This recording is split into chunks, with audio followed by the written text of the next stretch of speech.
मेरे अति प्रियो, आप सबको जय मसीह की। आज सुबह प्रभु का प्रभावशाली वचन मेरे साथ पहला पत्रस की पत्री निकालिए, उसका दूसरा अध्याय 1 से 3 वचन तक।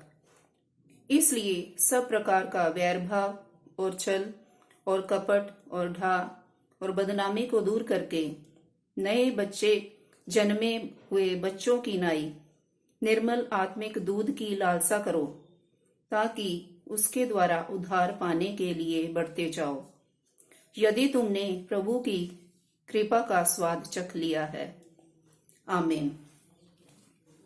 प्रभु के प्रिय लोगों, परमेश्वर के वचन में लिखा है कि यदि तुमने प्रभु की कृपा का स्वाद चख लिया है, यदि तुमने प्रभु के अनुग्रह का, उसकी कृपा का स्वाद चख लिया है, तो आत्मिक रीति से प्रभु में, मसीह में आगे बढ़ते जाएं।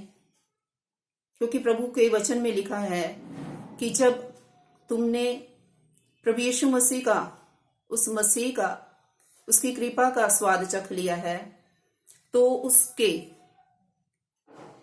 काम में, उसके वचन में, उसके उद्धार में आपने बढ़ना है। क्योंकि मसीह जीवन स्थिर रहने वाला जीवन नहीं है। इसलिए प्रभु के वचन में लिखा है कि अपने अंदर से, अपने मन से हर प्रकार का वैर भाव, छल और कपट को और ढा और बदनामी को दूर करना है। क्योंकि ये बातें अगर हमारे बीच में होंगी तो कभी भी हम मसीह में, उसके उद्धार में, उसकी कृपा में, उसके वचन में और उसकी आत्मा में कभी भी हम आगे नहीं बढ़ पाएंगे। इसलिए हमें आगे बढ़ने के लिए इन बातों को अपने जीवन में से दूर करना है। जैसे एक छोटा बच्चा जो नव जन्मा बच्चा है, उसको दूध की लालसा रहती है, इसलिए कि वो अपने जीवन में, अपने शारीरिक जीवन में उसने बढ़ना है। तो उसको अपने शारीरिक जीवन में बढ़ने के लिए उसे दूध की लालसा रहती है, और वो समय समय पर रोता है। वो इसलिए रोता है कि उसे दूध दिया जाए। इसलिए प्रभु का वचन कहता है कि हमने भी अपने जीवन में उस छोटे बच्चे की नाई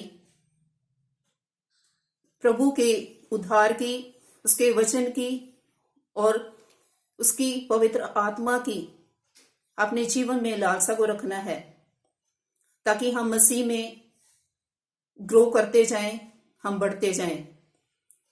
इसलिए प्रभु के प्रिय लोगों, अपने बीच में से हर एक बुराई को, छल को, कपट को, बदनामी को, डाह को और हर तरह के वैर भाव को दूर करें, क्योंकि ये आपके आगे बढ़ने में रुकावट हैं। इसलिए छोटे बच्चे की नाई दूध की लालसा रखें, आत्मिक दूध की लालसा रखें, ताकि आप मसीह जीवन में आगे बढ़ने पाएं। इस वचन से प्रभु आप सबको आशीष और बरकत प्रदान करे। सबको जय मसीह की। God bless you all.